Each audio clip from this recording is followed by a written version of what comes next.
मैं पूरे यकीन के साथ कहता हूँ, अगर ये वीडियो देख लिया तो अच्छी अच्छी औरतों जो घर बिगाड़ रही है ना, वो सुधर सकती है। देखिए, पसंद लगे तो शेयर करना मेरे दोस्त, वरना मत करना।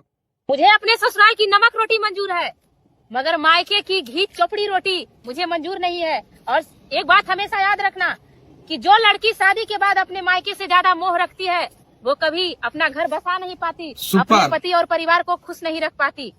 एक बार मुझे मेरी बचपन की सहेली से मुलाकात हुई। उसने कहा, और बताओ तुम कैसी हो? मैं बोली, मैं बहुत ही अच्छी हूँ। और बताओ, तुम अपने मम्मी पापा के साथ रहती हो ना? वो बोली, कौन से मम्मी पापा?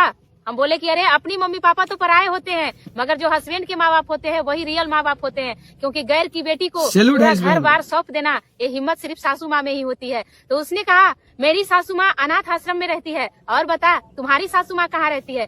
मैंने कहा, वो बोली कि तुम अपने सासू माँ को कहाँ रखती हो? मैंने कहा, मैं अपनी सासू माँ को नहीं रखती, मेरी सासू माँ मुझे रखती हैं। मैं इतना लायक नहीं हुई हूँ जो मैं अपनी सासू माँ को रख सकूं। अभी मेरी सासू माँ बहुत अच्छी खासी हैं, इसलिए उन्हीं का घर, उन्हीं का धन संपत्ति है, इसीलिए मैं उनके पास रहती हूँ और वही मुझे रखती हैं। और ऐसा ही होना चाहिए। बेटे को कभी नहीं कहना चाहिए कि मैं अपने माँ बाप को रखता हूँ, बल्कि माँ बाप ही एक ऐसे होते हैं जो अपने औलाद को बचपन से लेकर मरते दम तक रखते हैं। और ये बात सही है दोस्तों। कभी ये पंचायतों में फैसला नहीं होना चाहिए कि कौन सा बेटा माँ बाप को रखेगा, बल्कि पंचायतों में ये होना चाहिए कि कौन सा बेटा माँ बाप के पास रहेगा। जिसको मंजूर है वो रहेगा, जिसको नहीं मंजूर है वो जा सकता है। तो ऐसे अगर हो जाए ना, तो कोई बहू कभी अलग नहीं होगी, और ना ही कोई घर बटेगा, ना तो कोई माँ रोएगी, और ना ही कोई माँ बुढ़ापे में रोटी सेकेगी।